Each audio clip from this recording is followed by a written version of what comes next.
Përshëndetje të dashur miq dhe mirë se erdhët. Tani në sezon I kemi ftojt dhe sot do sjell për ju një recetë të përgatitur nga ftojt, e cila është imja e preferuara. Në këtë recetë gjithashtu do kemi nevojë edhe për një sheg, të cilat njëjtë I kemi edhe tani në sezon, dhe në total unë po përdor 4 ftoj, por ju do përdorni aq sa keni dëshirë dhe aq sa keni nevojë që të përgatitni. Parën do pastrojmë shegën dhe do I marrim vetëm kokrat. Shegën e kemi gati, tani vazhdojmë të përgatisim edhe ftojt. Nga ftojt njëherë do largojmë qoshat dhe ftojt do I ndajmë për gjysë në këtë mënyrë.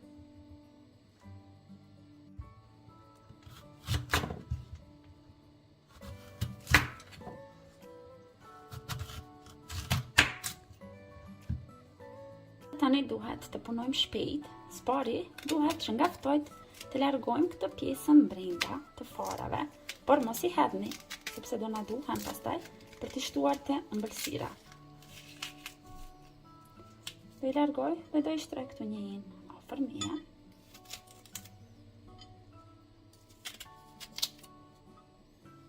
Vazhdojmë tani I pastrojmë edhe nga lëvorja, qofse keni një aparat të tillë, do ju ndihmon shumë. Por edhe lëvorën mos e hedhni, sepse edhe kjo do na duhet. Do na duhet një kështu pak më e thellë, dhe këtu do vazhdoj që të rendis ftojt e pastruar nga bërthamat dhe nga lëvorat, dhe mos harroni që të punoni shpejt, që mos të na nxihen ftojt. Tani do vazhdojmë që ta shtojmë sheqerin.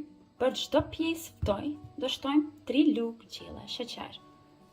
Pra 1, 2, 3 në secilën pjesë të ftojve, pasi ftojt janë të tharta dhe nuk është shumë kjo sasi e sheqerit.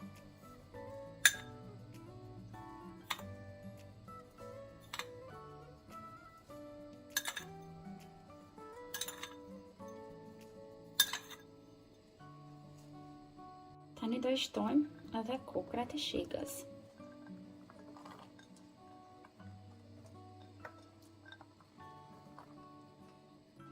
Disa pjesë të lëvoreve të ftojve do I shtojmë, por këto do I largojmë, pasi që të zihen ftojt. Këto thjesht I shtojmë këtu për aromë.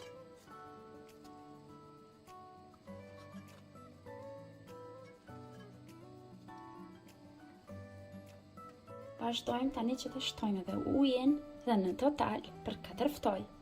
Unë do përdor 200 ml ujë, sepse dua që shërbeti të mbetet pak më I trash, dhe sigurohuni që do I lagni secilën pjesë të sheqerit kështu me ujë.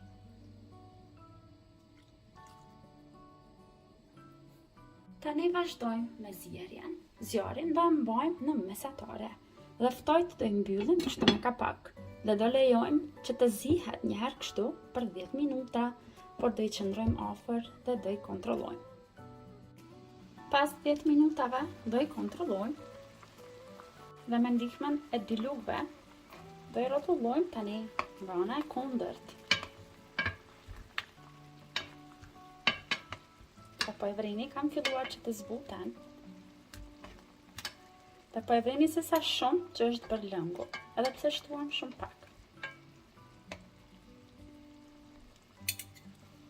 Tani më nuk do I mbuloj, pasi nga kjo më vetëm se janë të zbutura, por do vazhdojmë që t'i zihen edhe për 10 minuta tjera, kështu në zjarr mesatar, derisa shërbeti të trashet mirë dhe ftojt të jenë zier mjaftueshëm. Do zihem edhe pak kështu në zjarr mesatar dhe me anë të një thike do I kontrollojmë, por do I lë kështu edhe për 2-3 minuta tjera.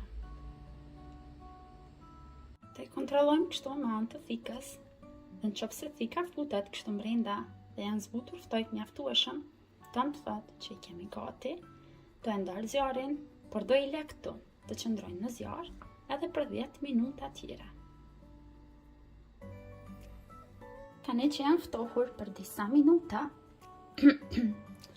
me kujdes do I kapim dhe do I vendojmë në një pjatë ku edhe do I servojmë. Dhe do vazhdojmë edhe që t'i dekorojmë pak. Është një ëmbëlsirë që ju sugjeroj që ta provoni, tani që I kemi edhe ftojt. pse mos ta provojmë, sepse me të vërtetë bëhet tetë e shijshme dhe është e lehtë për përgatitje dhe thjeshtë. Tani nga shërbeti do marrim edhe kokra të shegës dhe vazhdojmë i shtojmë këtu mbi ftojt. Unë për mbi do vazhdoj që ta dekoroj me kajmak, por këtë lloj kajmaku të ëmbël është vështirë që ta gjeni, pasi këtu nuk shitet dhe unë e blej në Turqi. Por ju mund që ta dekoroni me shllakrem dhe për mbi ta bëni me ara, nuk prish fare punë.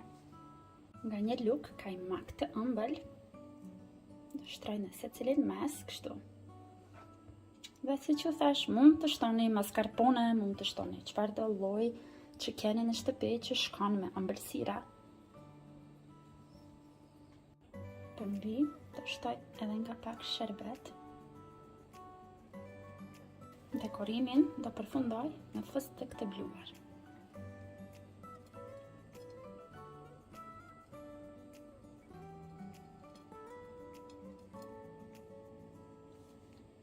Shpresoj që të ju pëlqej edhe shija e kësaj ëmbëlsire, e cila për mendimin tim është me të vërtetë fantastike. Deri në recetën e radhës, mbeteni të përshëndetur nga unë, të dashur miq.